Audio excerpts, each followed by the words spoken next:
At 63, I'd been a widow for a decade, yet deep down, something was stirring. A longing, a hunger for touch, for intimacy, for a spark I feared had vanished. It all began on a Tuesday that seemed just like any other, the kind that blends into the everyday routine of small-town life. The air in Scranton, Pennsylvania, was thick with the scent of fresh-cut grass and blooming flowers, but my house echoed with memories of laughter and love. I decided to head out for a stroll. I was walking past the community center when a poster caught my eye.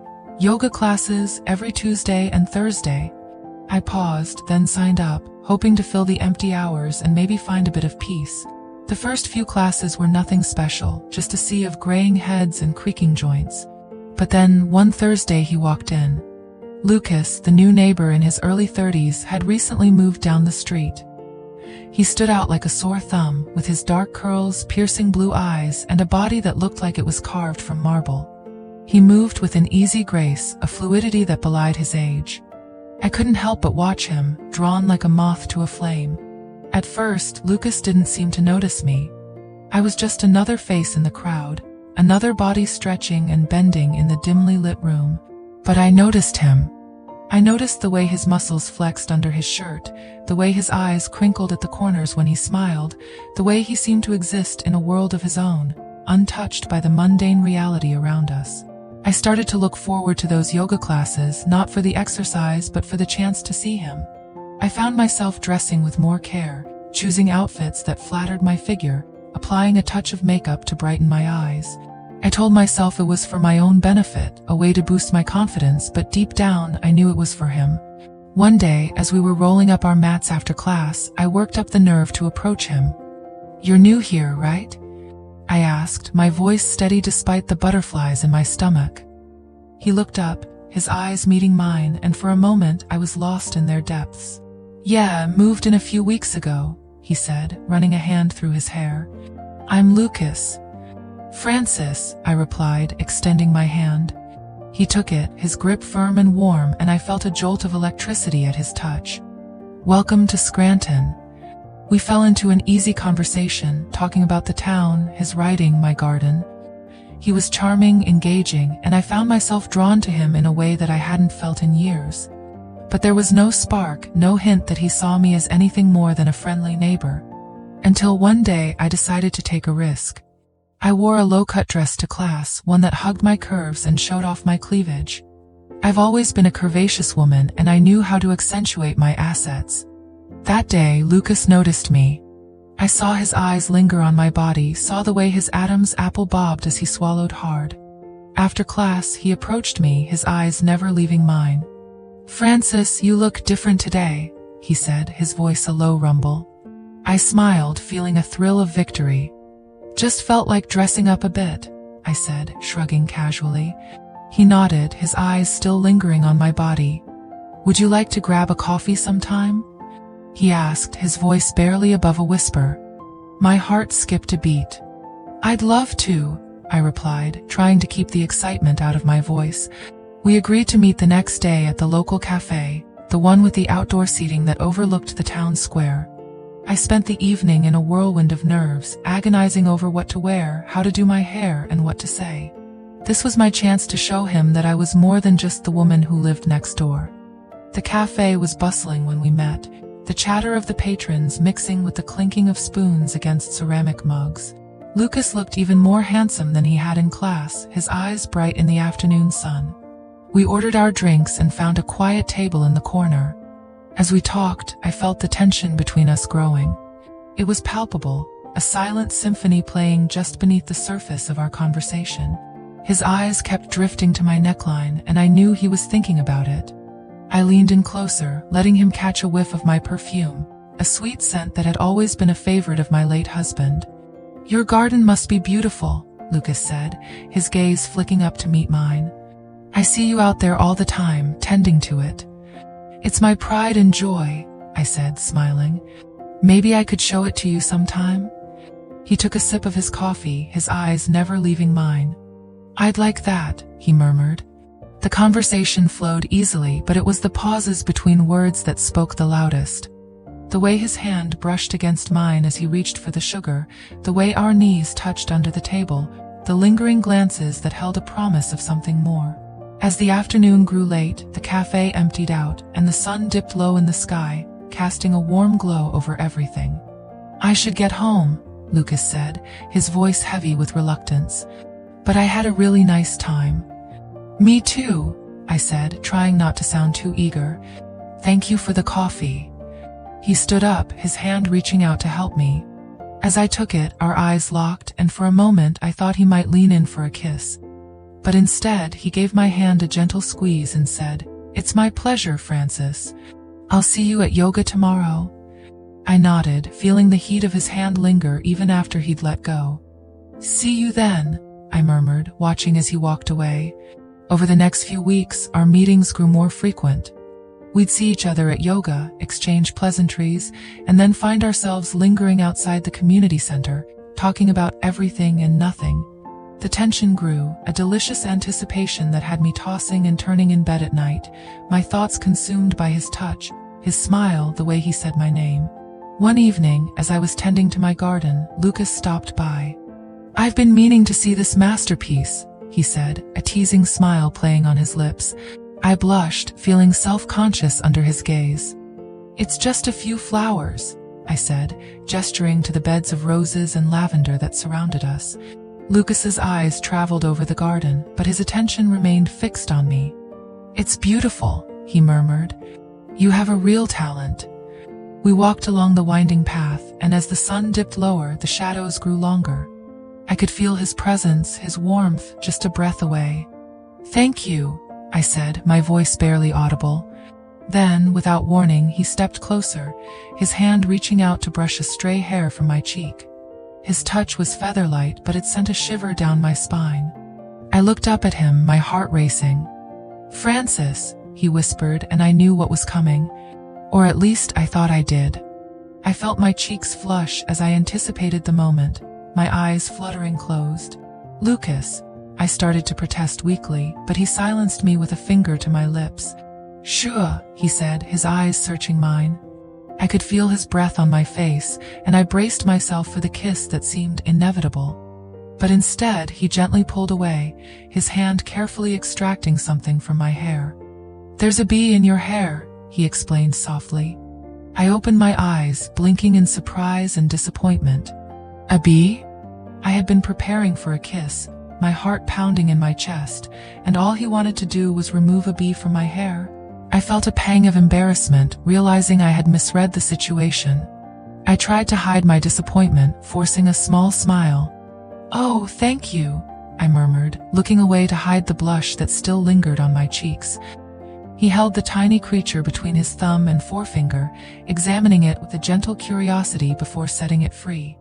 "Thank you," I breathed, the air thick with the scent of blooming flowers and the electricity between us. He grinned, a boyish charm lighting up his face.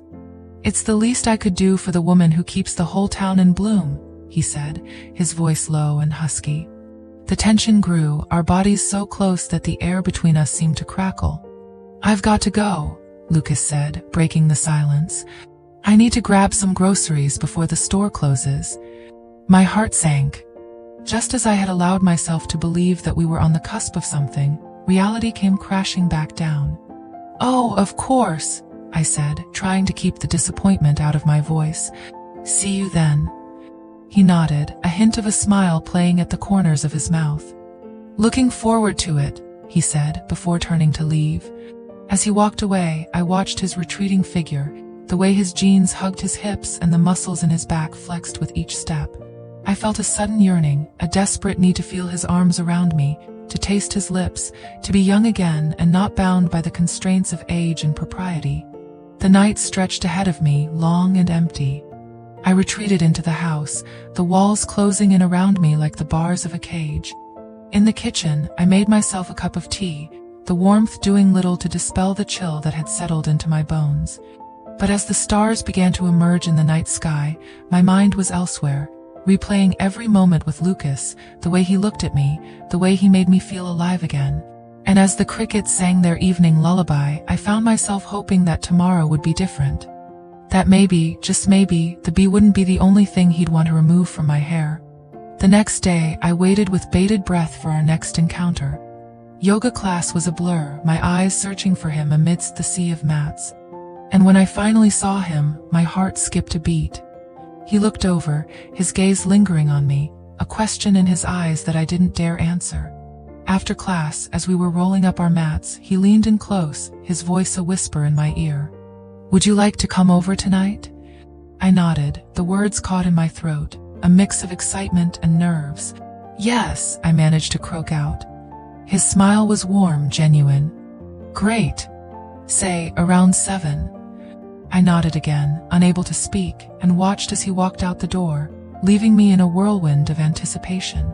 The hours ticked by like molasses, each minute feeling like an eternity. I picked out an outfit that was both elegant and alluring, something that screamed, "I'm still here, I'm still alive," without being too overt. I applied my makeup with a trembling hand, hoping it didn't betray my nerves. When I arrived at his house, my heart was racing. The porch light was on, casting a soft glow over the front steps. I took a deep breath, my hand hovering over the doorbell. Before I could press it, the door swung open, and there he was, looking more handsome than ever in a simple button-down shirt and jeans that hugged his muscular thighs. He stepped aside and I entered, my eyes taking in the warm, inviting space. The living room was cluttered with books and papers, evidence of his writing. The scent of something delicious wafted from the kitchen. "I hope you like pasta," he said, leading me to the dinner table. We talked and laughed over a homemade meal, the candles casting a warm glow over the room. Our conversation was easy, comfortable, like we'd known each other for years. But the tension was still there, a silent symphony playing beneath the clinking of our forks and the soft jazz playing in the background. As we finished dessert, the air grew thick with anticipation. He reached across the table, taking my hand in his thumb tracing circles on my skin. I felt my pulse quicken, the blood rushing to my cheeks. "Francis," he said, his voice thick with emotion, "I have to tell you something."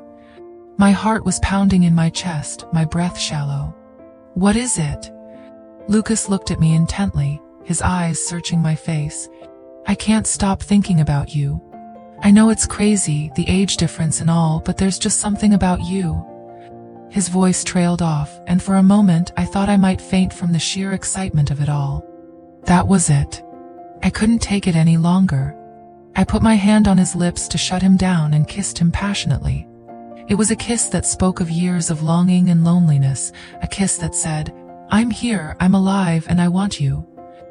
His eyes widened in surprise before he closed them, his hand coming up to cradle the back of my neck, drawing me closer. His mouth moved against mine, hungry and eager, and I melted into him. The kiss grew deeper, more urgent, as we sat there in the warm glow of his dining room, the candles flickering like stars trapped in glass. His other hand slid up my arm, his fingers leaving a trail of fire along my skin. My heart raced, the beat echoing in my ears, drowning out the sound of the jazz playing softly in the background. We broke apart, both of us breathless, and stared at each other. The silence was deafening, the air charged with something new, something raw and unbridled. He looked at me with a mix of wonder and need that made my knees weak. "Francis," he murmured, his voice hoarse. "I didn't expect." "I know," I said, placing my finger on his lips. "This is what I want, Lucas. I want to feel alive again." He stood up, pulling me to my feet, his arms wrapping around me like a warm embrace. "Then let's not waste any more time," he whispered, his breath hot against my ear. We stumbled through the house, the floorboards creaking under our weight, our mouths never leaving each other's. His hands roamed my body, rediscovering the curves and valleys that had gone untouched for so long. I gasped into his mouth, the feeling of his skin against mine setting me on fire. We reached the bedroom, and he pushed me gently against the door, his hands moving to the zipper of my dress. As the fabric fell away, I felt a rush of cool air, a stark contrast to the heat building between us. He stepped back, looking at me in a way that I blushed.